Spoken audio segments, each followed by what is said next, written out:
你有没有注意到，当文班狂轰39分时，场边森林狼球迷的表情，他们已经彻底被眼前这个身高2.24米的神兽打到绝望。因为本场文班狂轰了39分、15篮板、5盖帽，尤其是在关键的第4节，文班独得16分，亲手摧毁了森林狼的逆转希望。但可怕的并不是文班亚马打出逆天数据，而是他今年才只有22岁，就已经比肩大梦和奥尼尔。文班甚至还遭遇了足以毁掉职业生涯的血栓伤病。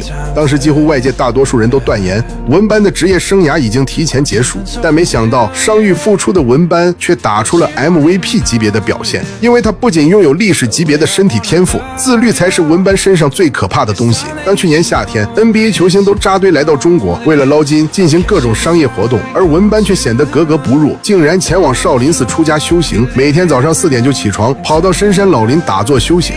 文班还跟着师傅学习冥想、打坐和少林功夫。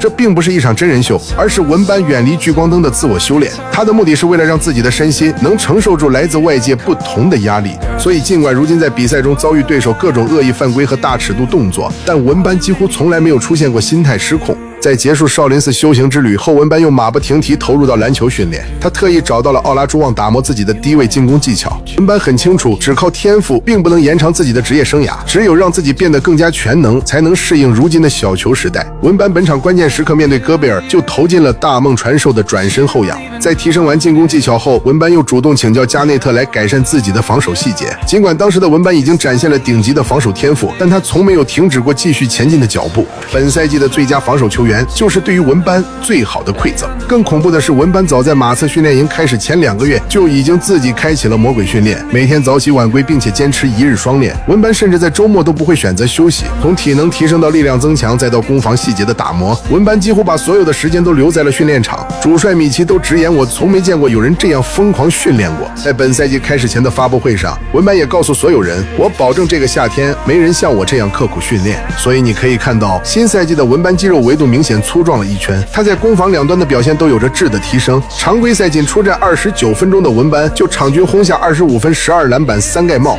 他不仅没有被血栓摧毁，更是打出 MVP 级别的表现。要知道 NBA 从来都不缺天才少年，但真正能兑现天赋的却寥寥无几。曾被誉为下一个詹姆斯的西安和西蒙斯都已经沦为平庸，而文班始终坚守自律才是兑现天赋的关键。